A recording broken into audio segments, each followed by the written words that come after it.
Good morning बच्चों। Last class में हमने क्वेश्चन नंबर 190 तक फिनिश कर लिया था। तब तक हमारा जो चैप्टर था हीट ट्रीटमेंट यानी कि ऊष्मा उपचार वाला अपना चैप्टर फिनिश हो गया था। अभी हम क्वेश्चन नंबर 191 से स्टार्ट करेंगे। ठीक है बेटा, अभी आज से जो है अपना नेक्स्ट चैप्टर स्टार्ट भी होगा इसके साथ। उस चैप्टर का नाम है simple interest and compound interest और लॉस एंड प्रॉफिट, यानी कि साधारण ब्याज, चक्रवर्ती ब्याज और लाभ और हानि। तो स्टार्ट करते हैं। फर्स्ट क्वेश्चन है बेटा अपना क्वेश्चन नंबर 191। क्वेश्चन नंबर 191 में क्या पूछा हुआ है? What is discount? डिस्काउंट क्या होता है? तो बेटा डिस्काउंट जब हम किसी शॉप पे जाते हैं तो हम क्या बोलते हैं उसको कि यार कुछ तो छूट दे दे, हमें डिस्काउंट कर दे। तो ये वही वाला डिस्काउंट है। तो इसमें देखो first option is selling price is less than cost price, ये भी नहीं होगा। Selling price is greater than, ये भी नहीं। The reduction given to the selling price of a product, यानी कि किसी चीज के जो बेच रहे हैं सेलिंग प्राइस के अंदर जो कुछ अमाउंट कम की जाती है, रिडक्शन जो कम किया जाता है वो कहलाता है डिस्काउंट। तो क्वेश्चन नंबर 191 का C is the right answer. C option सही जवाब है। Question number 192, what is a profit? लाभ क्या होता है? तो बेटा लाभ देखो, हम जब किसी चीज को खरीदते हैं तो उसको क्या बोलते हैं? क्रय मूल्य यानी कि कॉस्ट प्राइस। जब किसी चीज को बेचते हैं तो वो कहलाता है विक्रय मूल्य या फिर सेलिंग प्राइस। कॉस्ट प्राइस को सीपी से लिखते हैं बेटा, सेलिंग प्राइस को आप एसपी शॉर्ट फॉर्म में लिख सकते हो। ठीक है, फिर वो पूछ रहा है कि क्वेश्चन में पूछा हुआ प्रॉफिट और लॉस। तो अगर हमारा विक्रय मूल्य यानी सेलिंग प्राइस ज्यादा है तो हमें प्रॉफिट होगा, और अगर हमारा सेलिंग प्राइस कम है, कॉस्ट प्राइस ज्यादा है, तो हमें हानि हो जाएगी। हम सबको पता है। तो इस क्वेश्चन में पूछा हुआ कि प्रॉफिट क्या होगा? भाई सेलिंग प्राइस ज्यादा है, सेलिंग प्राइस में से अगर कॉस्ट प्राइस यानी विक्रय मूल्य में से अगर हमने क्रय मूल्य घटा दिया तो हमें लाभ मिल जाएगा, यानी कि प्रॉफिट आ जाएगा। कौन सा ऑप्शन सही है? A option.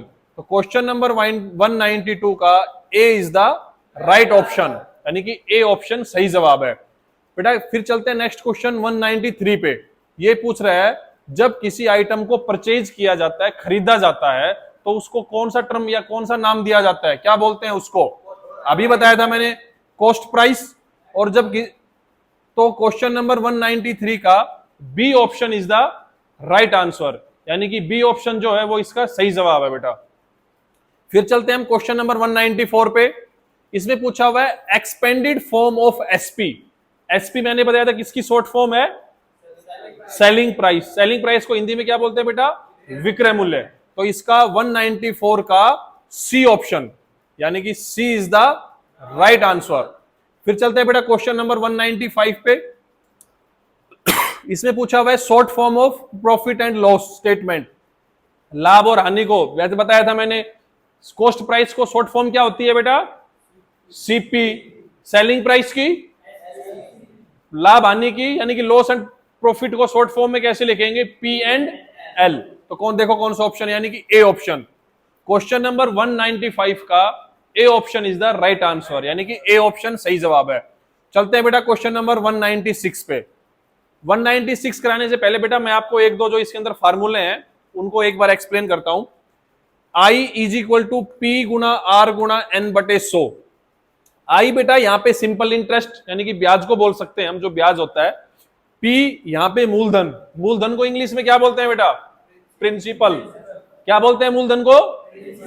और आर को क्या बोलते हैं यहाँ पे? रेट। रेट यानी कि दर। और जो समय जो होता है उसको बेटा एन से भी लिख सकते हो, टी से भी लिख सकते हो, लेकिन जो एक्चुअल में जो है उसको एन से डिनोट करते हैं। तो साधारण ब्याज का फार्मूला क्या होता है? मूलधन गुणा दर गुणा समय बटे 100, यानी कि P multiply by R multiply by N divide by 100। उसके बाद आता है बेटा चक्रवर्ती ब्याज। पता है हमें? तो चक्रवर्ती ब्याज को निकालने के लिए सबसे पहले हम निकालेंगे चक्रवर्ती मिश्र धन, यानी कि अमाउंट निकालेंगे। टोटल मैच्योर्ड अमाउंट कितनी होगी? वो मैच्योर्ड अमाउंट भी आ सकता है, टोटल अमाउंट भी पूछ सकता है टाइम के बाद। तो उस अमाउंट को मैंने लिख लिया ए से। अब बताओ इस पी को पी से किसको लिखा हुआ है हमने? प्रिंसिपल। प्रिंसिपल यानी कि मूलधन। ब्रैकेट 1 प्लस आर बटे 100। आर क्या है बेटा यहाँ पे? रेट यानी कि दर। एन यहाँ पे समय है। तो ऐसा कैलकुलेट करेंगे तो हमारे पास आ जाएगा चक्रवर्ती मिश्र धन। और यही चक्रवर्ती मिश्रण को अगर हम साधारण ब्याज की टर्म में निकालेंगे, मिश्र धन निकालेंगे, इस ब्याज के अंदर अगर मूलधन जोड़ दिया जाए या मूलधन में ब्याज जोड़ देंगे तो मिश्र धन आ जाता है। तो यहाँ पे अमाउंट मैच्योर्ड अमाउंट या चक्रवर्ती मिश्र धन निकल गया। अब चक्रवर्ती मिश्र धन मतलब मूलधन में चक्रवृद्धि ब्याज भी जुड़ा हुआ है। अब इसमें से अगर इस मूलधन चक्रवृद्धि मिश्र धन में से हम मूलधन को घटा दें, यानी कि P को घटा दे A में से, तो हमारे पास कंपाउंड इंटरेस्ट यानी कि चक्रवृद्धि ब्याज आ जाएगा। और बेटा एक सबसे इंपॉर्टेंट चीज चक्रवृद्धि ब्याज और साधारण ब्याज के बीच में होती है, फर्स्ट ईयर का साधारण ब्याज और चक्रवृद्धि ब्याज हमेशा बराबर होता है, यानी कि इक्वल होता है। ठीक है बेटा, ये इस पॉइंट का ध्यान रखना। सारी चीज एक्सप्लेन कर दी हमने साधारण ब्याज और चक्रवृद्धि ब्याज के रिगार्डिंग में। अभी जो क्वेश्चन है वो करे वो फटाफट हो जाएंगे। क्वेश्चन नंबर 196 में आई से किसको लिखते हैं बेटा, डिनोट करते हैं इंटरेस्ट, यानी कि B option is the right answer. चलते हैं बेटा क्वेश्चन नंबर 197 पे। इसमें क्या पूछा हुआ है, how the principal is denoted in simple interest, यानी कि ये वाला पी किससे लिखेंगे, इसको प्रिंसिपल, यानी कि option A is the right answer. अब देखो अगला क्वेश्चन 198 बेटा, what is the formula for the calculation of simple interest. ये वाला फार्मूला जो पहले लिखवाया था मैंने, सिंपल इंटरेस्ट साधारण ब्याज मूलधन गुणा दर गुणा समय बटे 100। पी यानी कि प्रिंसिपल, आर यानी कि रेट, एन मतलब टाइम, पी गुणा आर गुणा एन बटे 100। तो ऑप्शन बेटा A option is the right answer. Question number 198 का ए ऑप्शन सही जवाब है बेटा। फिर चलते हैं हम क्वेश्चन नंबर 199 पे।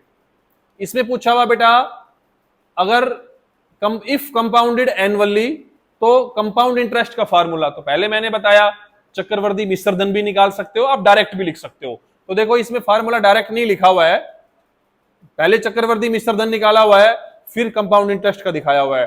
तो देखो ये वाला फार्मूला जो मैंने बताया था, ये चक्रवृद्धि मिश्र धन का फार्मूला है और कंपाउंड इंटरेस्ट ए माइनस पी। तो देखो इसमें से कौन सा, ए तो है नहीं, बी भी नहीं है, सी ऑप्शन। देखो पहले चक्रवृद्धि मिश्र धन निकाला यानी कि मैच्योर्ड अमाउंट, फिर कंपाउंड इंटरेस्ट निकालने के लिए मैच्योर्ड यानी कि चक्रवृद्धि मिश्र धन में से मूलधन घटा दो, amount minus principal, matured amount minus principal, चक्रवृद्धि मिश्र धन में से मूलधन घटा देंगे तो कंपाउंड इंटरेस्ट आ जाता है।